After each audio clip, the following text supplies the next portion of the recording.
내가 국민학교 3학년 때, 그러니까 지금으로부터 아주 오래전의 이야기다. 우리 시골은 말 그대로 정말 오래된 시골이었다. 요즘은 시골에 젊은 사람 한 명 보기 힘들지만 그때 당시의 시골은 활기가 넘칠 대로 넘치던 곳이었다. 뭐 그렇다고는 해도 놀거리는 자연뿐이었던 곳일 정도로 시골 중의 시골이었다. 당시의 내 기억으론 설이 하루 지난 늦은 저녁이었다. 아버지 회사에서 늦게 휴가를 받게 되어 다른 사람들보다 오래 머물 수 있는 휴일이었다고 하셨다. 아버지 어머니가 밤중에 제비를 갖추시고 형과 나를 데리고 깊은 산중으로 향했다. 가는 길목에 웬만한 가로등 하나 없이 정말 칠흑 같은 어두운 밤이었다. 도시에 살고 있는 사람들은 상상이 안 가겠지만 가로등이 전부 꺼진 거리는 공포 그 이상을 맛볼 수 있을 것이다. 하지만 부모님과 함께여서인지 딱히 무서움보다는 뿌였던 입김처럼 내 기분도 이상하리만치 몽롱했고 좋았던 기억이 있다. 한 손에 아빠 손, 한 손에 엄마 손을 잡고 신나게 가고 있을 무렵이었다. 아빠, 우리 어디 가? 산속에 사시는 어르신이 한 분 계신단다. 그곳에 가는 길이야. 할아버지야? 왜 산속에 살아? 그냥 산속이 좋으니까 거기에 사시겠지? 이런 시시콜콜한 얘기를 했던 기억이 난다.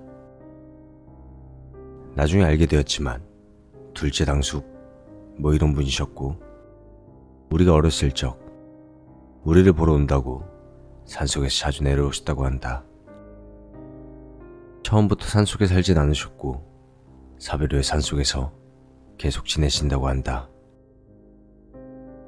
그렇게 산길을 걸어 올라가는 도중에 어머니가 아버지에게 짧게 말을 건넸다. 여보, 저기. 아버지와 어머니는 가만히 서서는 한참을 한 곳을 응시하며 바라보셨다. 그리곤 곧장 형과 내 손을 잡고 빠르게 걷기 시작하셨다. 아니, 빠르게 뛰기 시작했다. 형과 나는 영문도 모른 채 꽉 움켜진 부모님의 손은 생각도 못하고 그저 즐겁게 달리기를 하고 있던 기분이었다. 그 정도로 철이 없던 나이였던 것 같다. 아무튼 헐레벌떡 뛰다가 돌불이 걸려 내 발이 쓸리며 뒤로 자빠져 버렸다. 그리고 그 순간 아마도 현재 내 나이에 그런 형체를 찾아보라고 해도 찾을 수가 없었을 것 같다. 보라색, 아니 파란색, 그나마 비교할 수 있는 건 자동차 헤드라이트에 상향등 같은 것뿐이다. 그때 당시의 차량의 라이트가 지금의 라이트와 비교되거나 하얀색 라이트는 없는 걸로 알고 있었고, 아무튼 그 불빛 같은 것이 이리저리 흔들리면서 점점 우리와 가까워져 갔다. 무섭다기보다는 신기하고 신비했다. 나에겐 그것이 아름다워 보였을지도 모르겠다.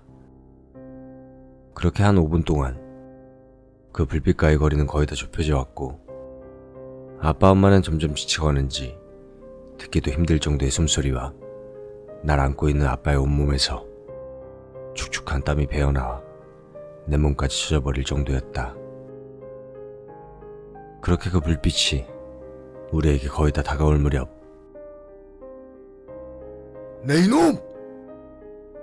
지금 들어도 정신이 번쩍 들 것 같은 쩌렁쩌렁한 소리가 들려왔다. 손에는 커다란 전등과 한 손에는 잘 보이지는 않았지만 정황상 밀어보았을 때 아마도 장작을 팰 때 쓰는 그런 도끼였던 것 같았다.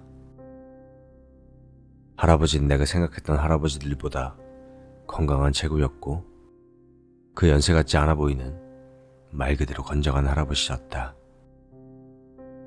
아버지와 어머니는 당숙 할아버지를 보고 그대로 쓰러지다시피 하셨고, 할아버지가 급하게 뛰어오셔서 아버지와 어머니를 들쳐매고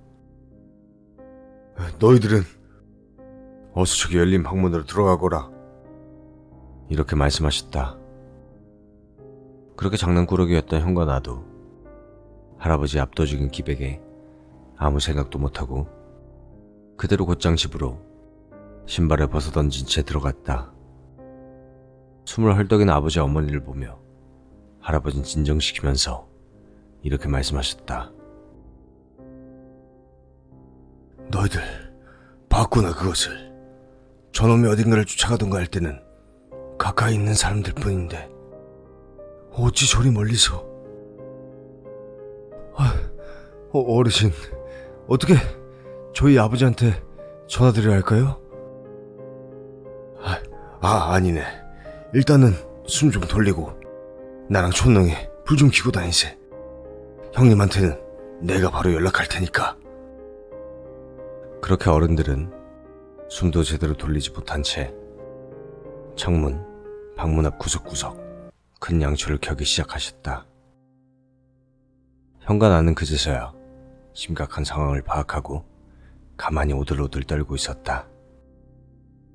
그런데 그 와중 아주 희미하지만 무언가 중얼거리는 소리가 들려왔다.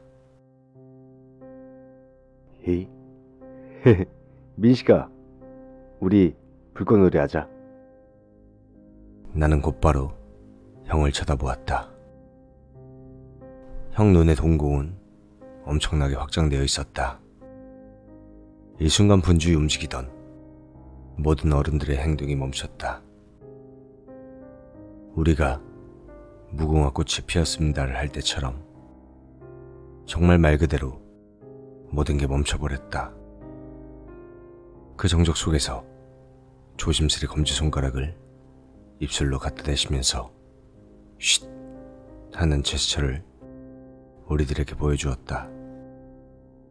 우리는 그대로 이불을 뒤집어쓰고 땀을 주룩주룩 흘리고 있었다. 눈만을 빼꼼 내민 채로 마치 비디오 테이프에서 나오던 살금살금 걷는 도둑들을 보는 기분이었다. 그렇게 분주히 움직여서 온 집안의 촛불들을 켜두고 은색 테이프로 창문이고 대문이고 마구잡이로 발라놓은 것들을 보고 있자니 당숙 할아버지께서 천천히 전화기 옆으로 다가가셨다. 조심스럽게 수화기를 들고 작은 담요로 전화기를 덮고 버튼 하나하나를 누르고 계셨다. 할아버지의 이마에 흐르는 땀방울은 빗방울이 흘러내리듯 주룩주룩 흘러내리고 있었다.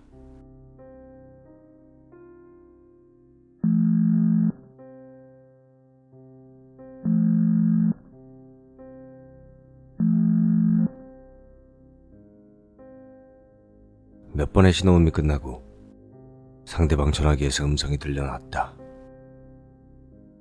여보시오. 우리 할아버지였다.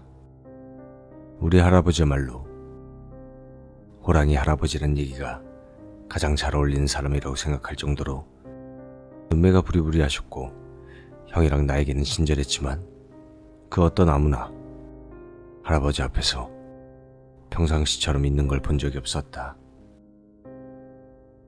그리고 당숙 할아버지는 단 한마디만을 내뱉으셨을 뿐이었다. 그것이 나타났다. 뭐라고? 설마 그 범말하는 게냐? 난생 처음 할아버지 떨리는 음성을 들어볼 수 있었다. 형님, 이거 저만 있으면 몰라도 찬성네랑 저랑 애 둘도 같이 있다오. 그러다 문득 할아버지가 정신을 차리셨는지 우리들을 의식한 듯 작게 속삭이듯 말씀하시기 시작했다. 형님, 저만 있으면 몰라도 찬성네랑 저 애 둘도 같이 있다오. 아까 전에 들렸던 속삭이는 것 같은 소리가 다시금 들려왔다. 어디선가 따닥거리는 소리가 들려오길래 무심코 옆을 보게 되었다. 눈물이 그렁그렁 가득 찬 엄마의 눈동자. 그 아래에 있는 이빨이 딱딱 소리를 내며 정신없이 부딪히고 있었다. 형과 나는 그때부터 반패닉 상태에 빠져서 울기 시작했다. 아빠가 우리 가족을 감싸고 있었고 당숙 할아버지는 도끼를 손에 꽉 쥔 채 주변을 두리번두리번거리다가 우리들 쪽으로 천천히 걸어오셨다. 무섭니? 걱정하지 말거라. 이 하레비가 어떠한 수를 써서라도 너희들만큼은 지켜줄 게다. 찬수가 형님이 마을 사람들을 데리고 근처로 오신다고 하시니까 너무 염려하지 말거라. 걱정하지 말고 가족들 꼭 잘 지키고 있어. 저 당숙 어르신 어디 가시려는 건 아니죠? 형님네들 올 때쯤에 마중은 나가야지 않겠나? 걱정하지 마라. 나도 저놈이 얼마나 무서운 놈인지 잘 안다. 나 혼자서는 어림도 없지. 걱정하지 말고 가족들 단디 잘 지키고 있거라. 행여나 형님이 왔다 한들 절대로 문을 열어서는 안 된다. 알겠지? 그 말씀을 하시고 미닫이 문을 조심스레 닫고 장롱문 같은 것들을 여는 소리가 들려왔다. 저 당숙 어르신 어디 가시려는 건 아니죠? 당숙 어르신 어디 가시려는 건 아니죠? 창문과 떨어져 있는 방 한구석 모퉁이에서도 희미하지만 선명하게 들려오는 소름 돋는 아버지의 똑같은 말소리에 우리 가족 모두는 눈을 질끈 감고 있었다. 엄마는 상황이 더 심각해져서 입가에 피가 흐르고 있었고 우리들을 끌어안고 있었다. 그리고 그 떨림은 아직도 잊혀지지 않을 정도로 거센 떨림이었다. 뭔가의 준비를 마친 당숙 할아버지는 문을 열고 우리들을 한번 본 후 그대로 문을 닫고 현관문을 여셨다. 현관문이 닫히고 밖은 더할 나위 없이 고요해졌다.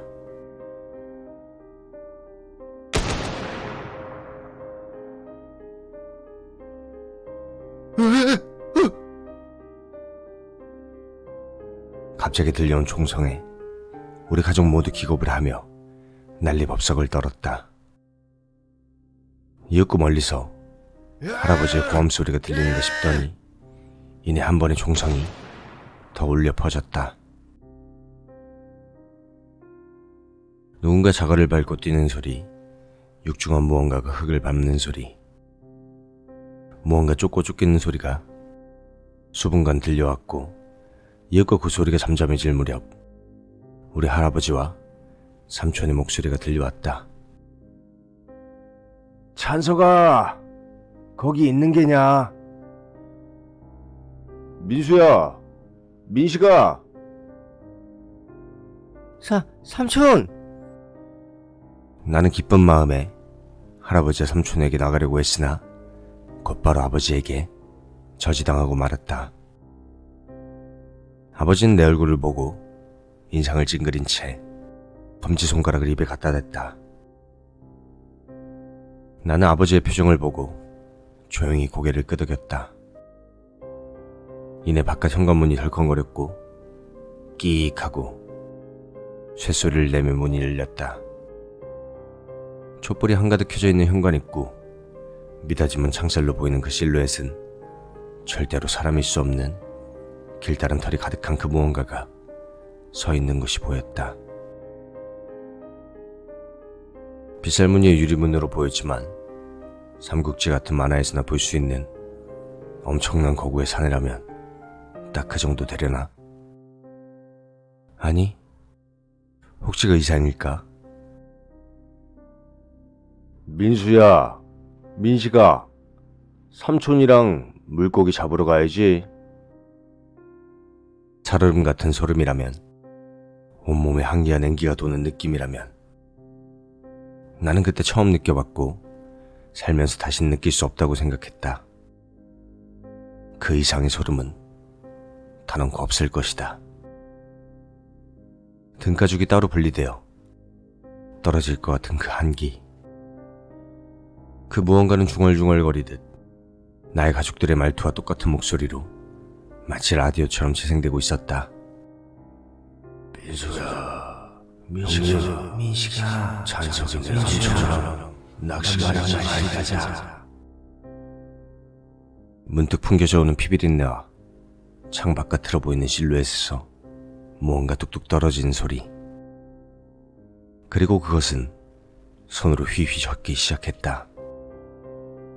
그러자 하나의 촛불, 두 개의 촛불이 꺼져가며 방 안은 점점 어두워져 가고 있었다. 아까 전에 보았던 보랏빛인지 푸른빛인지 모를 빛이 점점 밝아지고 있었다. 그리고 그 빛이 점점 더 가까워져서 우리 방문 앞에 미닫이 문에 떡하니 서 있는 게 보였다. 그리고 이내 창문을 손톱으로 긁는 끼기익 소리. 가족 모두 벌벌 떨고 있었고 형과 나, 엄마는 끄흑끄흑거리며 반시의성 상태로 눈물을 흘리고 있었다. 덜컹덜컹거리며 미닫이 문이 천천히 열리기 시작했다. 끼릭끼릭 요라는 소리가 들리는데도 우리 가족은 숨소리 한 번 제대로 내지 못하고 있었다. 문에 내 팔이 들어갈 정도가 되었을 무렵 이번엔 진짜 우리 할아버지와 삼촌의 목소리가 들려왔다. 찬석아, 민수야, 애미야, 민식아. 그야말로 순식간이었다. 신기루처럼 사라졌다고 해도 좋았을 법했다. 그리고 이내 방문이 드르륵 열렸고 할아버지, 삼촌, 정말 마을 사람들은 30명 가까이 왔었다. 사실 나와 형, 그리고 엄마는 할아버지, 삼촌이 온 순간부터 기절을 했었던 것 같다. 엄마는 그 후에 심장이 안 좋으셔서 아직도 병원에 다니실 정도로 그때의 긴장은 엄청났었던 것 같았다. 아무것도 모르던 형과 나는 성인이 되어서야 그것이 옛 어른들이 부르던 범 혹은 장산범이란 걸 알게 됐었고, 신기하게도 그것은 타국의 웬디고 같은 형태로도 비슷한 생명체가 있다고도 알고 있다. 그리고 우리는 그날 당일 삼촌의 차를 타고 서울로 올라왔으며 서울에 있는 병원에서 입원을 하고 치료를 받았다. 끝끝내 들을 수 없었던 당숙 할아버지의 얘기를 얼마 전에 전해드렸기 때문에 이 글을 제보해본다. 당숙 할아버지는 원래 7 식구를 거느리고 있는 대식구였다고 한다. 그 중에 살아남은 건 오직 막내뚱이 1명, 넷째 딸 1명이라고 한다. 막내뚱이 삼촌과 넷째 딸인 고모는 잘 살고 계시지만 아직까지도 고향에는 내려가지 못하고 계신다고 한다. 그래서 당숙 할아버지 성묘조차 가지 못했다고 전해들었다. 모두들 예상했다시피 당숙 할아버지의 가족들은 장산범에게 피해를 입었다. 처음엔 당숙 할머니와 같이 나무를 캐러 간 둘째 딸과 셋째 딸이 사라졌고, 그 3명을 찾으러 일주일을 꼬박 마을 사람들이 온 산을 뒤졌지만 발견되지 않았다고. 그 후로 무당을 불러 굿도 하고 여러 가지 일들을 했지만 찾을 수 없었으며, 첫째 장남과 다섯째 차남이 산속으로 잃어버린 가족들의 작은 유품이라도 찾겠다고 나서다가 영영 돌아오지 못했다고. 혹시나 오래전 사라졌던 범에게 잡아먹힌 것 아니냐는 할아버지 말에 당숙 할아버지는 남은 자식들을 서울로 보내고 혼자서 복수의 날만 기다리고 있었다고. 그렇게 당숙 할아버지의 시신조차 찾지 못했고 그 일은 우리 가족에게는 평생의 트라우마로 남게 되었다.